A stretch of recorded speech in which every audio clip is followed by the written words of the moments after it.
Hi friend ఈ video నేను చెప్పేది ఏంటంటే ఫ్రెండ్స్ ఆంధ్రప్రదేశ్లో కొత్త ప్రభుత్వం అయితే వచ్చిందనమాట టీడీపీ ప్రభుత్వం.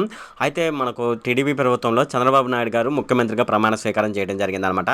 అయితే మనకు ఈ నెల రేషన్ ఇవ్వడం జరిగింది. అయితే వచ్చే నెల రేషన్ కూడా ఇవ్వాలనమాట.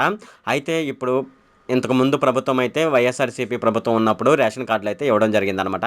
అయితే ఇప్పుడు గవర్నమెంట్ చేంజ్ అయిపోయింది కాబట్టి కొత్తగా రేషన్ కార్డులు అయితే ఇవ్వడం జరుగుతుందనమాట. లేదంటే ఉన్న కార్డులని కొత్త కార్డులుగా ట్రాన్స్ఫర్ చేయడం జరుగుతుంది. ఇంకా లేదంటే కొత్తగా అప్లై చేసుకోమని చెప్పడం జరుగుతుందనమాట. ఒకవేళ మనం కొత్తగా రేషన్ కార్డులు అప్లై చేసుకోవాలంటే ఏ ఏ అర్హతలు ఉండాలి అనే విషయాలు అయితే మనం ఈ వీడియోలో డిస్కస్ చేద్దాము.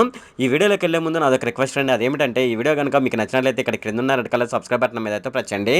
ఇలా మీరు రెడ్ కలర్ సబ్స్క్రైబ్ బటన్ మీద ప్రెస్ చేయడం వల్ల నేను చేసిన ప్రతి ఇన్ఫర్మేషన్ వీడియో అనేది అందరికంటే ముందు అప్డేట్ రూపంలో మీ మొబైల్కి అయితే చేరిపోతుంది. ఇప్పుడు మనం వీడియోలోకి అయితే వెళ్ళిపోదాం. మనం ఆంధ్రప్రదేశ్లో రేషన్ కార్డు రూల్స్ చూసుకున్నట్లయితే అర్బన్ ప్రాంతాల్లో 75,000 లోపు వార్షిక ఆదాయం ఉండాలన్నమాట. అంటే మనం సిటీలో కానీ మనం నివసిస్తున్నట్లయితే అక్కడ 75,000 లోపు వార్షిక ఆదాయం ఉండవలసి ఉంటుంది. అలాగే గ్రామీణ ప్రాంతంలో మనం నివసిస్తున్నట్లయితే అంటే పల్లెటూరు ప్రాంతాల్లో మనం నివసిస్తున్నట్లయితే అక్కడ 60,000 లోపు వార్షిక ఆదాయం ఉన్నవారికి రేషన్ కార్డు అయితే తీసుకోవచ్చు అనమాట. అలాగే 5 ఎకరాల భూమిలోపు ఉన్నవారు కూడా రేషన్ కార్డు అయితే పొందడానికి అర్హులని చెప్పడం జరిగింది. అలాగే 100 చదరపు మీటర్ల ప్లాటు, ఇల్లు, ఫ్లాటు, 4 వీలర్, కార్, ట్రాక్టర్ 2 లక్షల కన్నా ఎక్కువ ఆదాయం ఉన్నవారు రేషన్ కార్డుకి అయితే అర్హులు కాదనమాట.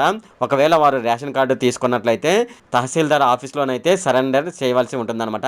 డాక్టర్లు, లాయర్లు, చార్టెడ్ అకౌంటెంట్లు లాంటి ప్రొఫెషనల్స్ కూడా తమ దగ్గర ఉన్న రేషన్ కార్డుని అయితే సరెండర్ చేయాలన్నమాట. ప్రొఫెషనల్ ట్యాక్స్ పే చేసేవాళ్ళు, సేల్స్ ట్యాక్స్ పే చేసేవాళ్ళు, ఇన్కమ్ ట్యాక్స్ పే చేసేవాళ్ళు ఎవరైనా ఉన్నట్లయితే వారు కూడా వాళ్ళకి ఇంటికి సంబంధించిన రేషన్ కార్డు అయితే సరెండర్ చేయవలసి ఉంటుందన్నమాట. గతంలో రేషన్ కార్డు తీసుకున్న వారు ఇప్పుడు ఆర్థికంగా మంచిగా స్థిరపడినట్లయితే వారు కూడా ఇప్పుడు రేషన్ కార్డుని అయితే ప్రభుత్వానికి సరెండర్ చేయవలసి ఉంటుందన్నమాట. ఈ అర్హతలు ఉన్న వాళ్ళు కొత్తగా రేషన్ కార్డు అప్లై చేసుకోవడానికి అర్హులు అనమాట. ఇది ఫ్రెండ్ ఈ వీడియోలో. ఫ్రెండ్ ఈ వీడియో కనుక మీకు నచ్చినట్లయితే ఇక్కడ క్రింద ఉన్న రెడ్ కలర్ సబ్స్క్రైబ్ బటన్ మీద అయితే ప్రెస్ చేయండి. అలాగే ఈ వీడియోని మీ ఫ్రెండ్స్ అండ్ ఫ్యామిలీ మెంబర్స్కి అయితే షేర్ చేయండి.